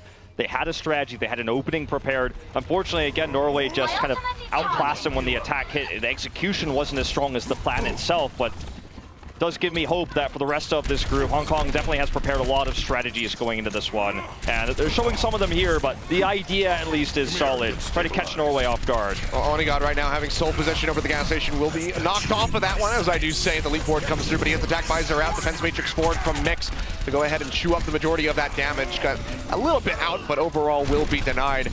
In the meantime, still just going to be a bit of a scrappy 1-for-1 here exchange. Onigod will get stuck, and he will go down. But still, the rest of his team is doing quite well to go ahead and try to maintain this push. Decod coming up that kill onto Jazzy, takes him down as the Transcendence comes through, keeping everybody else topped up on top of this payload as they try to just roll this into the station, get point A completed. Yeah, it's going to be, it looks like a very quick capture here. They're going to go for one last contest. Oh, the sound barrier does come in, but it's matched. Yeah, it does help keep them alive, at least for the moment here from the side of Hong Kong. Pulse Bomb out, does take out Hyper, so already one of the tanks going to go ahead and be nullified. Mix the only remaining one as they try to hold on to this. Payload pushing forward, just tagging in and out of contention at the moment, so Norway is still kind of inching this one along as Mix goes down, Pandaren falling as well, and that will just be the completion here on to A. So Norway, 4.5 minutes on the clock as they enter into the street space. Someone get me a stat on how many Transcendence IPN has dropped in this series. Always has them at the right moments. His KDA incredible as well. How many picks he's been able to get on DPS is trying to flank him. Might even get into your head a little bit as a Tracer who keeps getting killed by the Zenyatta you're trying to flank. And the push continues here. A lot of ults used to get that checkpoint, but they're building them up quick again. Aiko already with the self-destruct. I mean, it's just fantastic stuff coming through here from Norway. Everybody goes forward. They clean up multiple kills, getting rid of Jazzy, getting rid of Hyper, while the payload is getting ready to keep moving through the gateway. You have that bit of downtime, and they're coming up with those kills to just help stagger those respawns coming through from Hong Kong, keep them having to, play back around the corner, so they get so much free roam with this payload moving forward. Already going to be rounding the second to last corner. So a lot of time still in the clock for these guys, so it's just trucking along very smoothly. In the meantime, though, Jack Visor with a nano boost coming through here from Mango, firing away, but there's a defense matrix right in front of his face here from Aiko. Will be dropped in the end, so does cut through that mech. The self-destruct comes down, will be zoning everybody back, and Aiko actually finishes off Hyper in the baby before. His pilot mode gets the kill there. Oh, so that's a bit of an embarrassing one there for Hyper. We won't talk about it anymore. Self-destruct answered out, not going to be finding anything, and Mix will die, and Norway just going to be looking to make record time here on Route 66 as they are right in front of point B already. 1.5 minutes, all that it took for the street space. And when you look at how they've been able to do it, it's just unfortunate that they're never able to kill the back. They try to kill Onigod so many times and consistently fail. The protection coming out from Decod, from Aiko, it's so well done that when you see the flanks come in, that's when the DPSs die. Mango's dying when he's trying to get those flanks. Moo as well, using the attack visor. Mango drops it down, gets shut down by the D.Va. Defensively, Norway just keeps this rolling. I mean, Hyper just getting ripped apart here, and Vision just going to jump straight inside the bubble to try to finish him off. Sleep Dart not going to connect there from Jazzy, throws out the pulse bomb, but it was Mix available with the defense matrix to eat that one up, so no big bang coming through from Envision. He does trade one out onto the Ana, does die, but in the meantime, Decod here with the Primal Rage is just scooping up the support members, throwing them into the trash, and Norway just keep that payload moving. Not just a magnificent beard for this Winston main here, as he is just doing so much work in these fights. Oni looking up for another attack visor, calls it out, in fact, in chat there, presses the Z key to let his teammates know. He's almost got another one ready. Nearly gets the solo kill into Mango, does get it here with Envision. Yeah. And this push is just rolling through. It's a train, it's a truck. It really is, and now they're just looking for the finish here. IPN going forward with the Transcendence, chained straight into that sound barrier. They want to finish things off right here, right now. Attack visor out from Onigod, firing away, almost gets the kill in onto Pandaren, can't quite find it. Meantime, pulse bomb there from Moon, not going to come up with anything, but they are able to answer back several kills, and it seems like Norway will finally, for the first time, be halted. 3 minutes, 9 seconds remaining just in front of point C. They will get killed, they will get stopped. But they have so much time to work with. Ultimates pretty sparse across both these teams. A lot of tools used here for Hong Kong, especially that tac visor for Mango, so that's going to be one that's missing. Onigod's been able to build it up so quickly, so consistently every time. Is actually looking for the 1v1 soldier v soldier across the map and has been winning that very, very well. They're showing good accuracy, good tracking here. They're looking to actually maybe drop him first as Decod's waiting for the call out, which target as he kind of back pushes this. And it is going to be Mango's the target. Decod finds him immediately and he's totally zoned off. Yeah, just sends him all the way back. Biotic Grenade comes through, but he's not even concerned about that one as Mu is fallen. IPN gets traded out by Hyper, coming up with the kill, but the Primal Rage comes through, and Decod is just keeping everybody contained into that left side spawn, just wailing away at the doorway, keeping them zoned back. We'll be joining back in here onto the payload. Self-destruct thrown out here from the side of Mix. Doesn't come up with any picks. He will be able to get the remech coming through, but Mango has fallen yet again. The supports being targeted as Pandarin goes down. Sleep Dart in onto Decod. Can they finish him off is going to be the question, and it seems like the answer is yes. Mu has finally come up with that one, but it's still just these sparse few kills coming through from Hong Kong as they desperately try to hold on. Well, this could be the end of it here. We do see the sound barrier come up. Looks like this is going to be one of their last attempts. They do shove off. Aiko actually nearly with that mech to come back here with a self-destruct. Doesn't quite have it, actually, it looks like. So they're going to have to reset up for another push. But have a lot of tools when they come back, including that self-destruct. But Onigod did use the tac visor, and time is ticking down here. 90 seconds left. Hong Kong going to have that nano boost, going to have another pulse bomb here. So when that next attack comes through, and that's a staggered respawn now onto Decod. It's a very big one, so very nicely done there by Mu to go ahead, hound him down. He wanted to kind of stick around, wait for the rest of his squad, but the Tracer chases in deep, finds the kill. And now Onigod's actually going to be swapping over to the Zarya, so we're going to have the triple tank coming through with the solo DPS here from Envision. So a bit interesting here, but like I said, this is one of those maps where you can kind of change things up. Onigod, if you can just find everybody clumped up into the choke, throws down a Graviton Surge once he has it available, could help them clean house with the likes of that self-destruct, go for that bigger bang. And this could actually really empower Decod as well when he dives in. Envision, if he gets to a shaky spot up there, trying to go into the back lines, that's going to be the extra protection they have. Unfortunately, hasn't been able to build up much of that Graviton Surge yet, and with only 40 seconds on the clock, feels like a bit of an interesting swap here, as I'm not entirely sure if he'll ever be able to have it. It's going to take a long battle here with 30 seconds now left to actually gain that. Decod's looking to start it. They're going to dive in here onto the back lines. Transcendence is already popped for IPN. Yeah, throw down, just trying to nullify this nano visor coming through, and Mango won't be able to pick up anything with it. In the meantime, sound barrier coming through here from Norway, and the first kill is going to be Pandarin going down, now chasing Jazzy all the way back into the spawn. IPN does fall off screen, but Mu dies right after he tosses that pulse bomb. Norway still coming up with the kills, rolling it into the station. Can this just be the completion? Can anybody tag it here from the side of Hong Kong? The answer is going to be no. Contained yet again into the corner by Decod, coming up with that Primal Rage. I mean, and that means that they do get the completion, but very, you have to say props, kudos to the side of Hong Kong for buying that much time off of what originally was a massive time bank for Norway. Absolutely. But, Decod, I felt like he was the jailer of Hong Kong. He kept them in the spawn, whether it was left side or right side. Always was the first to come in. And with the extra shielding from the Zarya, that was really the main thing Zarya did for the majority of that early part with the pick there for Onigod. He was able to go deeper, go harder, and there just wasn't any production for the backline when we saw Decod fly in with that Winston without the Primal Rage, just doing a lot of extra damage, forcing those squishy members, usually the supports, into the backline.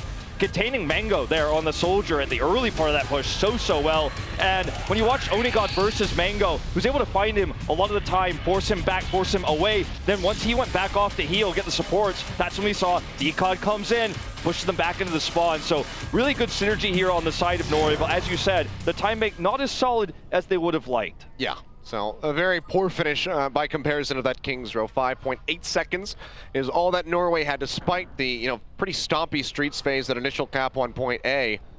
But does get drained out. The garage can be a bit difficult to break through. But now it's down to the defense here, which is something that Norway has been great at so far in these sets. The double full hold coming through from them on Horizon, on King's Row. Can they do it for a third time now on Route 66? That's the big question, and I guess it seems like the big question, but so far with how well they've played in this 4-game set, not a big question necessarily. Hong Kong, their backs against the wall here. They need the completion on this map. They've got a large opportunity if they have the run of their lives here to have a better time bank than 5.8 seconds. Hyper going to be switching back over the Winston. We didn't think we were going to be really seeing that Orisa, but it is going to actually be Wu on the Sombra, looking for the health pack approach here, hacking it to try to get EMPs to break this high ground. An interesting approach, not the most common, but we have seen it before. And just takes a short hop back there, picks it up to keep himself topped off. Now throwing the translocator a bit deeper in, will get the health pack inside the gas station. So, going to be very useful for his squad if they can move up to that point. Vision duking it out here with Mango, has to go ahead and abandon this. Did have to use the recall, but gets the biotic grenade immediately. The health packs are going to be doubly useful if they actually get this push through very early, because it's going to be less for Norway to heal, more for them to heal as they round this corner. I mean, they're double 200s, which is pretty fantastic here for their side. But they need to get in a position where they can, go bounce back and forth and use either or. At the moment, Payload is moving up slowly and steadily. We see that EMP does get dropped down here by Mu. Still getting jumped on, picks up the health pack right at the last second to keep himself alive. Comes back with the translocator, he'll be fine. But in the meantime, Envision has the double pulse bomb coming through, finds both support members. And Norway will start cleaning up these kills, much like we've seen from them on the previous maps. They will finally hold Hong Kong. Was looking a bit good there for Mu specifically. Yeah. But the rest of the team just falls to the pressure of Norway. And unfortunately, we're not going to have any other ults to pair with the EMP, at least initially. Sorry, they're going to have the ults, but not the EMP to pair with them for this next attack, unfortunately. Hyper, maybe the first fall, does finally get that Primal Rage here. He's going to drop it for survivability. Attack Visor comes down. He's trying to clear things off the top of Big Girls. Will be successful in that endeavor, but the sound barrier comes through. Still, a couple kills picked up here for the side of Hong Kong, but answered yet again by Onigod, who now has that attack visor ready to go, firing away, trying to get the kill in onto Pandarin. But can't quite find it. There's a Diva sticking to him like glue, ensuring that the defense matrix is there to mitigate so much of that damage that would otherwise be coming through. Now Mango getting left on, and Vision has to be forced out with a recall. Still rather low, kites back around. Keep himself alive. We'll be able to get that health pack as it does respawn.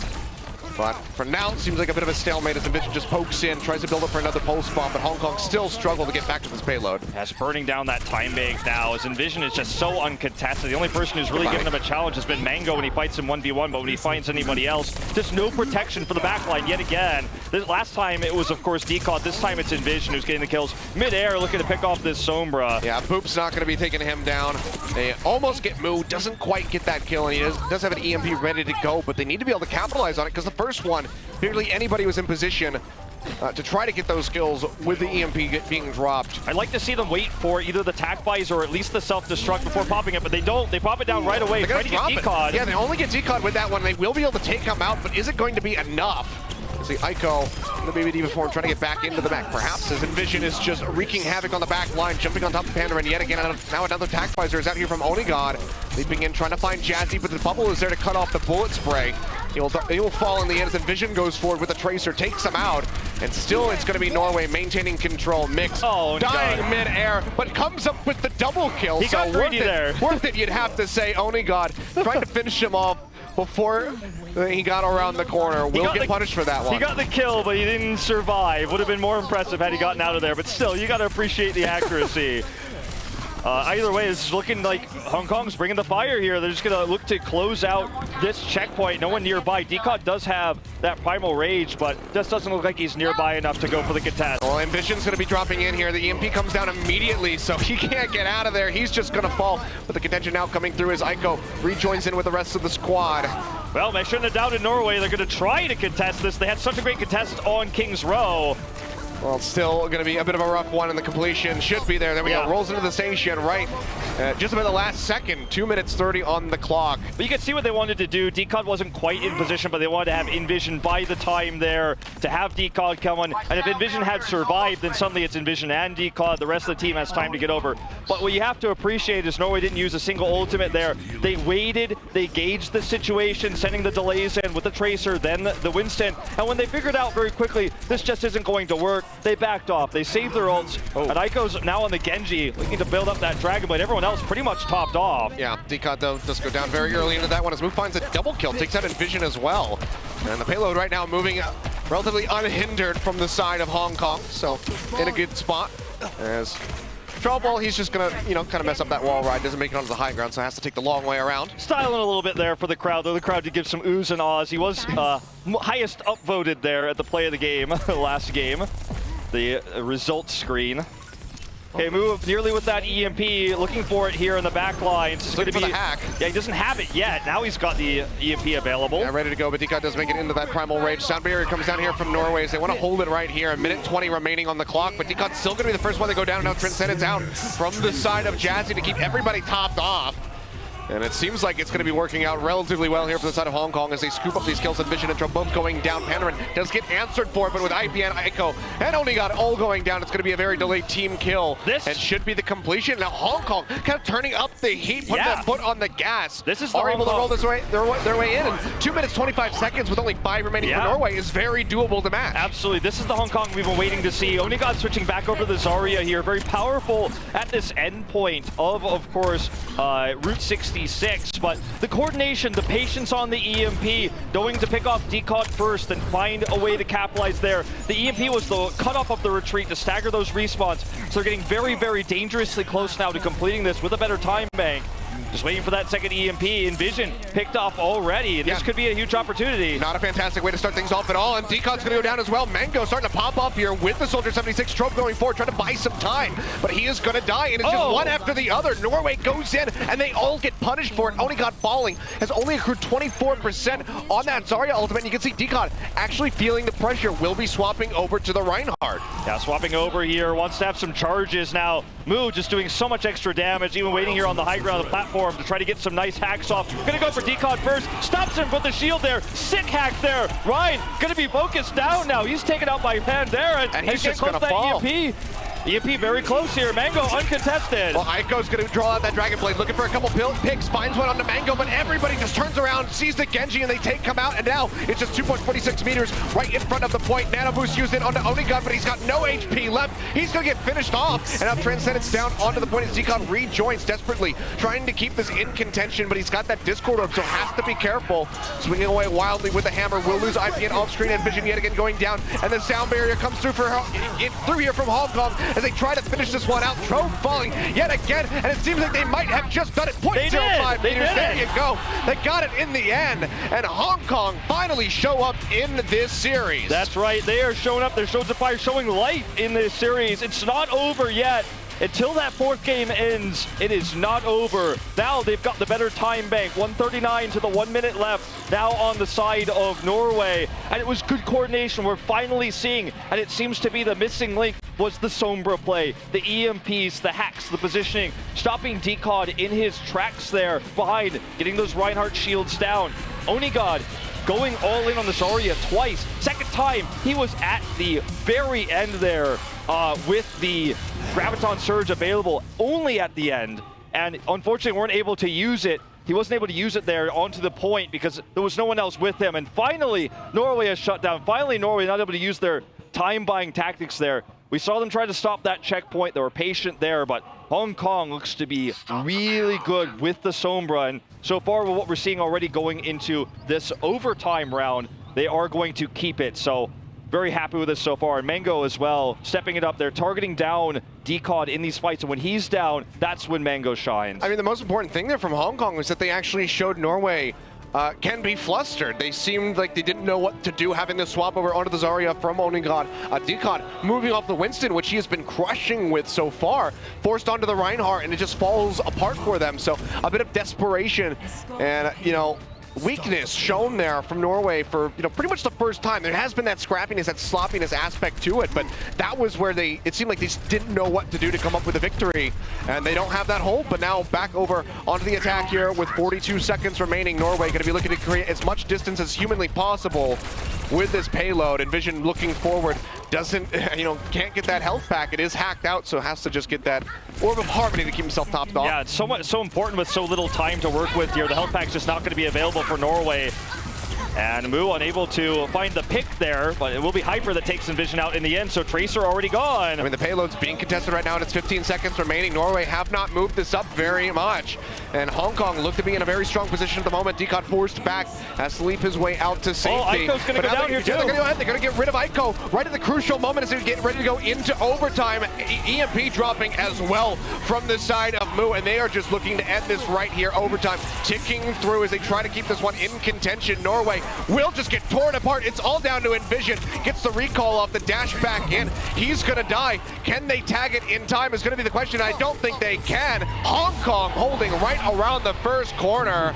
And Norway feeling the heat for the first time in this series. Oh, for sure. And when you don't have that much time to work with, health packs are hacked. That hurts the play of aggressive players like Decod, players like Envision. They're looking to go in for the flanks. They go in, those no health packs to take when they're looking around for those health, especially Envision, right? The hacks are coming in, reducing their mobility. But it was really just Mango, actually, who did the majority of the damage in that fight. And it was the Winston and the D.Va that was pushed away that allowed him just to do free damage. Every time the camera was on the first-person view of Mango, he was just blowing people up left and right. And it's very panicky. It's very frustrating when you're Norway in this situation where you don't have a large time bank to work with. But they could still very well pull out the hold here. It's not over till it's over. Yeah.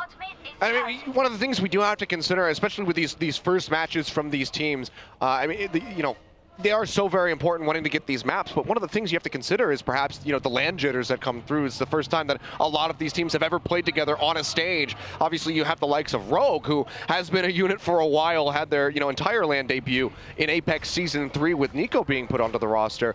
But, for Hong Kong, coming out here, still a lot of pressure. You want to impress, you want to find those victories for your home country. So that's a lot of pressure that you kind of have to break through. And it seems like they finally are doing it here in Game 4. And the crowd is with them in this Game 4. They're with the underdog. We'll see if they can close this one out now. A short distance to push, a minute and a half on the clock.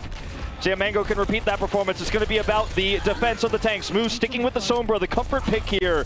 Been looking so good on Route 66. I mean, yet again, he's got great access on that health pack, 200 HP there in the canyon to keep everybody topped off if they have to peel back.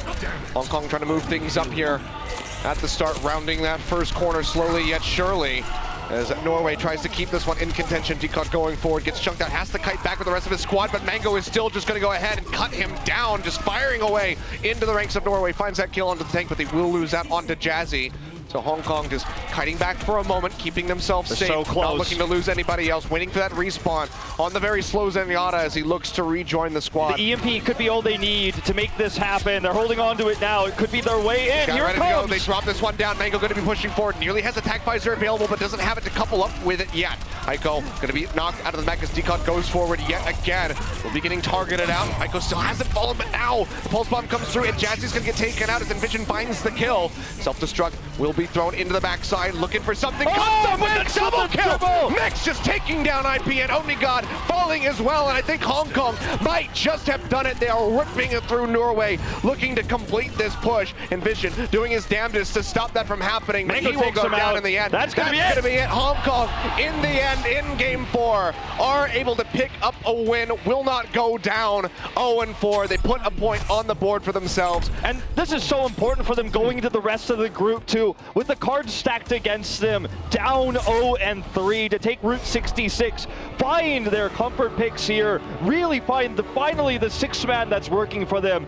This was it. This is what they needed, and sure, Norway still is going to walk away with 3, but I mean, this man is the MVP. Absolutely, what a surprise move. Not looking, consistent on most of his other picks, but comes in here with his Sombra and absolutely kills Norway with it. Fantastically done. Great target selection for the hacks, constantly getting those health packs as well for his team. So really great stuff from Moo. And he shut down the plays we saw from aggressive Envision, aggressive Decod that dominated and really limited the effect of IPN as well. So Hong Kong takes game number 4. The series will finish with a 1-3, but at least they put 1 point on the scoreboard here. And in dominant fashion there at the end of Route 66. They got to feel good about this one. Yeah, well, in the post-match vote, everybody gave their vote over to Moo, had the legendary 10+ vote there from everybody. So still going to be great sportsmanship overall. Norway recognizing just how well he did against them in that last map in particular. But handshakes will be exchanged, so just fantastic performances here from both of these guys. Hong Kong finally finding some ground to stand on there in Game 4. You talk about stage jitters, you talk about, working together for the first time with a 6-man roster. This win, had it been a 4-0, perhaps they feel a little bit demotivated into the next match, but taking that last win changes everything for this team, and I feel like they're definitely going to go into the next match with this extra little speck, but it's very important, of momentum. Yeah, really great stuff here from both of these teams. Norway, one of the ones we're going to have to watch as they move deeper into this tournament, because still had some very strong showings, but Hong Kong showing some signs of life at the end there as well. So fantastic from both of these guys. In the meantime, we're going to be throwing over to a break. When we come back, we'll be back over to the desk to break down those those final 2 games.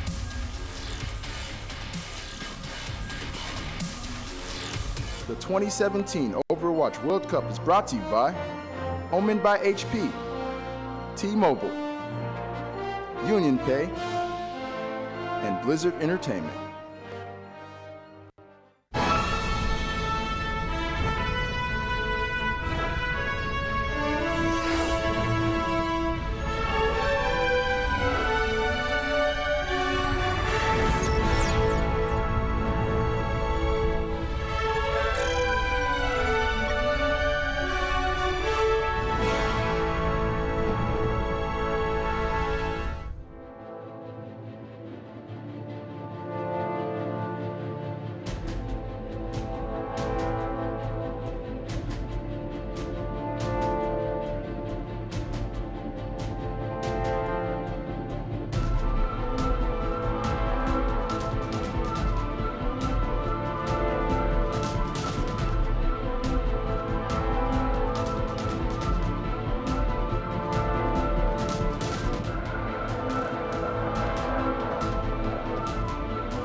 Welcome back here to the desk of the 2017 Overwatch World Cup.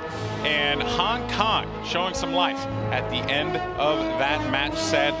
Being able to pull off the victory on Route 66, huge boost of confidence for this team. But for Norway, though, still looked very dominant, Zoe. Absolutely. I mean, they looked practically unstoppable for the majority of this series. And only on their defend part, in the second half on the Horizon, they fell apart a little bit. Maybe they were overconfident. They didn't really sync up their ults as good as they did before. So they were just not as focused, it seemed, not as well coordinated. But they got it back together and took Horizon for themselves. However, now on Route 66, that Sombra really threw them off. And this is not the first time we're seeing that the Sombra really dismantles a dive comp like that. This was a prime example of just that happening. Yeah, absolutely. We talked to so many of the teams, and they would talk about their flex support player, and he would say, well, I played Zen and Ana, maybe Sombra, but you probably won't see me play that. And now we see Hong Kong pull it out, very successful against a team that should be prepared, that should know their way around it. So great execution by Hong Kong. I do have to mention, though, that prior to this match, talking to the team, they did say that they themselves don't like playing Sombra. Mm-hmm. And they also are not fans of her in general, so I think they were actually worried about people pulling her off.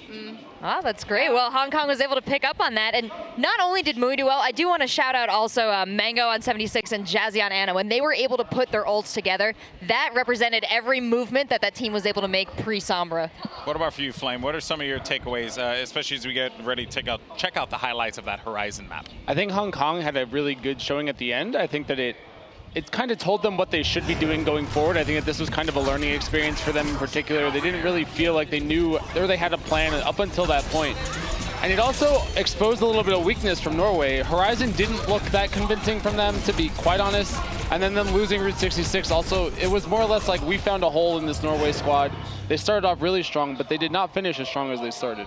Yeah, that I think to me was also a very interesting thing about Horizon, was that it felt like the Hong Kong team were just trying to throw some strats out there to throw them off. I mean, I think there was a start where they had an Arista Torborn combo in the back there. Yeah. You know, just trying out some new stuff here to see if it'll work out. Works out.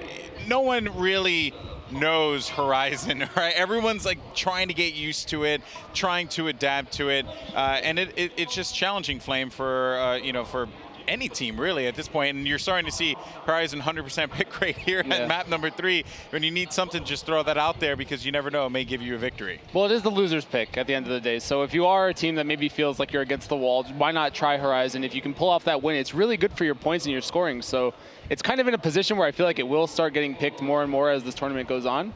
But it's, again, I do think that this was a very good tell for Hong Kong. I don't think that they feel terrible after that. I think that they finally realized, oh, maybe we should just keep our players on these heroes. Maybe we should keep Mango on the 76. Maybe we should keep Mue on the Sombra and just see where that takes us. Yeah. Because that was definitely the strongest showing that they've had so far. And let's talk about Route 66 now, because for me, it's really nice to see a Sombra picked not for the ult, but for the hacking ability, right? That was the cool part. You saw the switch happen.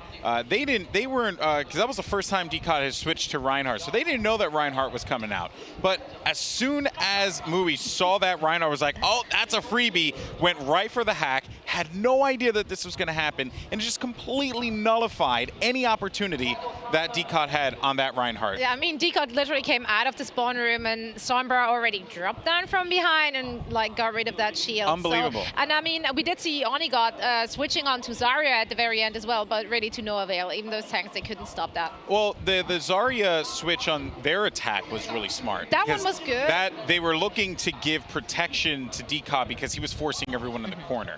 So Hong Kong Seltzer just could not get out of that one, but they were able to switch it up though in their attack. Well, and that's what I thought was so cool about Mui when we were watching him play Sombra, is he was never not active, right? Constantly hacking every health pack, and that was part of the success of Norway, is that they knew where the health packs were. They were constantly peeling, falling back, getting healing from other sources besides their support, and once you took those health packs away, they really started to crumble on that back line. I think we saw, though, that Norway's Tracer from Envision was actually just shutting them down. So bringing in that Sombra just gives that, it makes the Tracer play a little bit different, takes away the Tracer's packs. You're afraid of the hack at all times, and then suddenly it kind of enables your 76 because now D.Va doesn't have her Matrix up, maybe the Winston can't actually jump anymore, and it's just a very strong pick, especially when you're just looking at it from the fundamental hacking ability, forget the EMP. Yeah, I mean, at the beginning of Route 66, the Tracer really was the one like pulling the game for Norway, because they had, Hong Kong had no way of defending their supports. Yeah. Like they were just like free fodder for the Tracer. So yeah, that's Sombra. Yeah, and they continued to be. It was really all about the empowerment of the 76, whether it was from Sombra, whether it was from Anna, whether it was being protected by the D.Va. When Mango was able to get moving, you know, that's what moved the whole team forward. Well, let's take a look at some of the highlights there as well from Route 66, because there was certainly plenty of highlights to be had.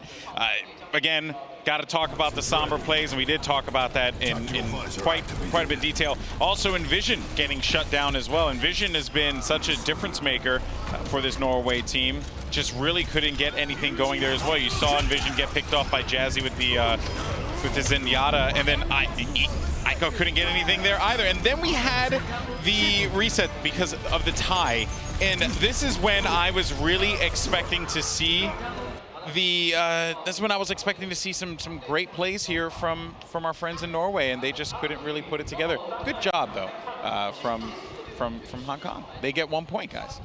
Yes, yeah, they did. Well, Norway still got 3. Just well, you know what? I have to say, Hong Kong, you know, a lot of it is their emotion, their will to play, the joy that they're taking out of this. And if they lose the joy, I feel like they're going to lose a lot of that motivation to play as well and to keep their heads in the game. So I was happy to see them smiling at the end there, shaking hands with everybody. And there was also that manner play there, the full upvotes on Mui from both teams. I love that. I think you just got to real recognize has to recognize real. You know what I mean? And that was that's what that was there. All right, so Flame, can this Hong Kong team, you know, really rally the troops and really get back into the thick of things at the World Cup. I mean, that point was very important at the end of the day. We didn't stress enough, I guess, just how good that 1 point is in terms of scoring as this goes forward. But I think that they can put up fights against China. Sombra is very difficult to deal with if you're not really experienced with it. So for them to be able to pull that out and run it and execute it that well, I think it's going to start scaring the rest of the teams in the group. China in particular needs to be confident against that, or they might actually run into a very big problem in that movie, Sombra. Yeah, we have highlights from the entire series as well, because there were certainly many highlights to be, especially that Kings Row game was great. You know, just the stagger and the disengages from D-Cobb there. Some stellar Winston play all together. Really, what I'm really happy about with Norway in particular was that this is a team came into the event. They know that not many people, not many of the other teams are really focused on them, and here they are, 3 points in. They're looking to move forward in this bracket. Yeah, we did have some questions for Norway, right? Like they're from Scandinavia. Typically, we see a lot of great teams from Denmark, from Sweden, from Finland. We talked about this, and your question, Zoe, to them was, why isn't Norway always up there as well? And I thought their answer was pretty interesting. Yeah, it really was. I mean, they just said that they never. There is no big thing. There are no big like LAN parties like you have certain like big names in there was Sweden, the gathering. Right? There was the gathering and everything, but that kind of just stopped. So even though all the players in Norway are pro players, like that is their full-time job, still there is not so many opportunities for them in Norway to really make a name for themselves. There is no really big Norwegian teams out there like you have from Finland, from Sweden, etc. So they're always a bit in terms of the Scandinavian region. They're always a bit forgotten. Yeah, well, I'm but, sure they're here to show that Norway can take it too. Yeah, I'm sure that will certainly change. All right, folks, we're going to go to a break. When we come back, though, we are going to continue on with the 2017 Overwatch World Cup. It will be France facing off against Argentina. We'll catch you guys in just a few.